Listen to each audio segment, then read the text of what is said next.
ग्रामीण विकास मंत्रालय से संबंधित अनुदानों की मांगों 2025-26 पर ग्रामीण विकास और पंचायती राज संबंधी अस्थायी समिति के 5वें प्रतिवेदन में अंतर्विष्ट सिफारिशों के कार्यान्वयन की स्थिति सदन के पटल पर प्रस्तुत करता हूं। श्रीमान भूपति राजू श्रीनिवास वर्मा जी। Sir, respected Chairman, sir, with your permission, I rise to lay on the table of the House the statement pertaining to Minister of Steel mentioned against my name at serial number 73 in the revised list of business for today, the 12th December 2025. Matters raised with permission, श्रीमान संजय सिंह जी। धन्यवाद sir. Sir, मैं आपके माध्यम से देश की राजधानी दिल्ली में सीरी फोर्ट स्पोर्ट्स कॉम्प्लेक्स में जो इस समय लोगों को दुश्वारियां झेलनी पड़ रही हैं, जो समस्याएं वहां की हैं, उसके बारे में आपको अवगत कराना चाहता हूं। मान्यवर, इस स्पोर्ट्स कॉम्प्लेक्स में क्रिकेट, बैडमिंटन, टेनिस और तमाम स्पोर्ट्स की एकेडमी है। देश और दुनिया के विख्यात खिलाड़ी जो विश्व विजेता क्रिकेट टीम के मेंबर रहे हैं, मदन लाल जी वहां पे क्रिकेट की कोचिंग देते हैं और बच्चों से लेके बुजुर्ग तक इस स्पोर्ट्स कॉम्प्लेक्स में जाते हैं मान्यवर।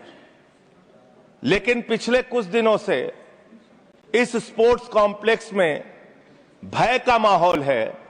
लोग जाने से डरते हैं, महिलाएं और बच्चियां वहां पे जाने से डरते हैं, बुजुर्ग वहां पे जाने से डरते हैं, क्योंकि इस स्पोर्ट्स कॉम्प्लेक्स के अंदर शराब का अड्डा बना दिया गया है मान्यवर। शराब का अड्डा बना दिया गया है। अब यह शराब का अड्डा मान्यवर इनके खुद के नियमों के विपरीत है मान्यवर। इस स्पोर्ट्स कॉम्प्लेक्स के लिए जो बायलॉज बनाया गया, उस बायलॉज का नियम 27 ये कहता है, कंज्यूमिंग लिकर और alcoholic drinks and smoking in the premises of the complex is strictly prohibited. Members are requested to cooperate and avoid indulging on drinking और स्मोकिंग। इसके अलावा इसी एडमिनिस्ट्रेशन ने सर 15 मार्च 2018 को 28 लोगों को मेंबरशिप से सस्पेंड किया, क्योंकि वो स्पोर्ट्स कॉम्प्लेक्स के अंदर शराब पी रहे थे। जब आप 28 लोगों की मेंबरशिप इस आधार पर कैंसिल कर सकते हैं कि वहां पे शराब पी रहे थे, तो आपने वहां पे शराब के लिए परमिशन कैसे दे दी? वहां पर शराब की लीकर की बिक्री करने के लिए कैसे परमिशन दी? यह मैं आपसे, आपके माध्यम से सरकार से पूछना चाहता हूं मान्यवर। बस अंतिम में एक बात कह के अपनी बात को खत्म करूंगा। राजेश अग्रवाल जी ने डीडीए से एक आरटीआई के जरिए सवाल पूछा और उसमें पूछा कि आप मुझे बताइए कि क्या इस कॉम्प्लेक्स के अंदर लीकर की दुकान का लाइसेंस दिया गया है? उत्तर मिला हां। और दूसरा सवाल पूछा गया कि क्या यह नियमों के हिसाब से सही है? उन्हीं का जवाब है नहीं। खुद ही आप कह रहे हैं कि यहां पर शराब का लाइसेंस नहीं दिया जा सकता। मैं आपके माध्यम से माननीय स्वास्थ्य मंत्री जी से अनुरोध करूंगा, यहां पर बैठे लीडर ऑफ द हाउस, छोटे छोटे बच्चे वहां पे जाते हैं मान्यवर, इसको कृपा करके बंद कराइए। ऐसा लाइसेंस वहां पर प्रतिबंधित होना चाहिए। धन्यवाद मान्यवर।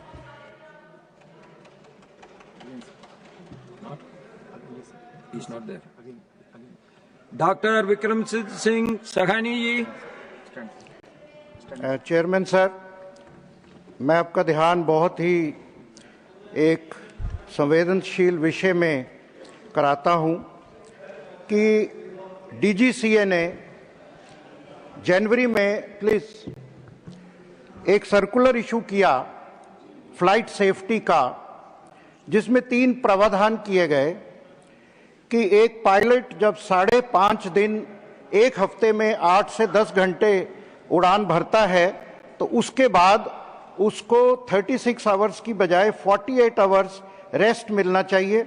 नाइट लैंडिंग 2 दिन ही कर सकते हैं, मैक्सिमम 2 नाइट लैंडिंग्स, और consecutively not more than 2 night landings. ये इंटरनेशनल सेफ्टी कंसर्न्स 2009 में जो कोलैजन एयर क्रैश हुआ यूएसए में, उसका रीजन फैटीग था, उस वजह से हुआ। लेकिन सर एक्चुअल क्या हुआ, इसका फेज 1 जुलाई में लागू हुआ, जैसे ही फेज 2 नवंबर में लागू हुआ एयरपोर्ट्स में फियास्को हो गया, हम सब ने देखा, फ्लाइट्स, हजारों पैसेंजर्स। तो डीजीसीए ने, एक तरफ पहाड़ था, एक तरफ खाई थी, एक तरफ एयरलाइंस के पास पायलट्स नहीं थे और दूसरी तरफ पैसेंजर्स सफर कर रहे थे, उन्होंने इसको एंड नवंबर में विड्रॉ कर लिया।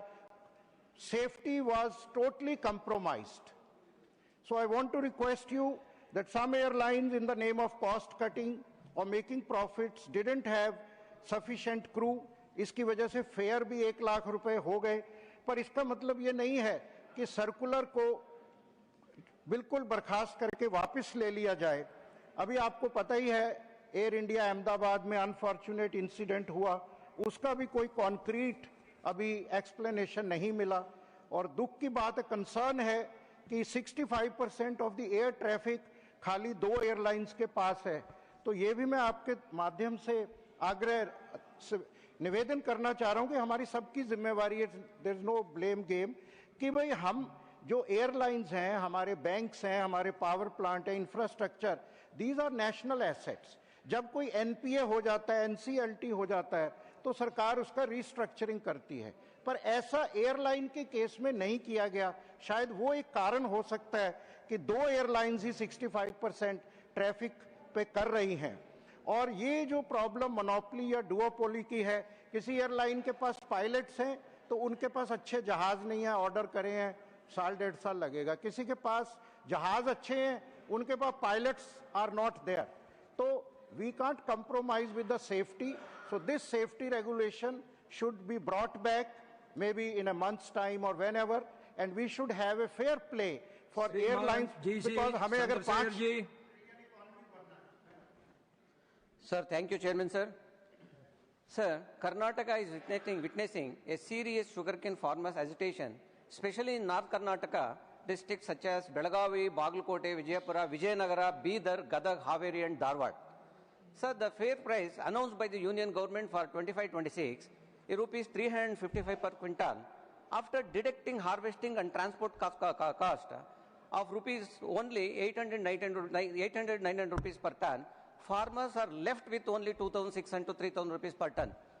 Sir, for below their demand of rupees 3,500, which is not profit, but it is the bare minimum for survival.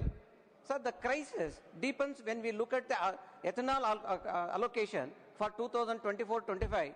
Karnataka received only 47 crore litres, not 116.3 crore litres, as claimed by the union minister. He's come from Karnataka, is continuously giving a statement in Karnataka, sir. Sir, this figure of 47 crore litres comes from his own parliamentary reply dated 6 August 2025. Sir, over 4 years, Karnataka had the capacity to produce 879 crore litres of ethanol, yet OMC procured only 171 crore litres. Sir, but Gujarat, with only around 40 crore litres capacity, received procurement of 31 crore litres. Out of 40 crore litres, they have received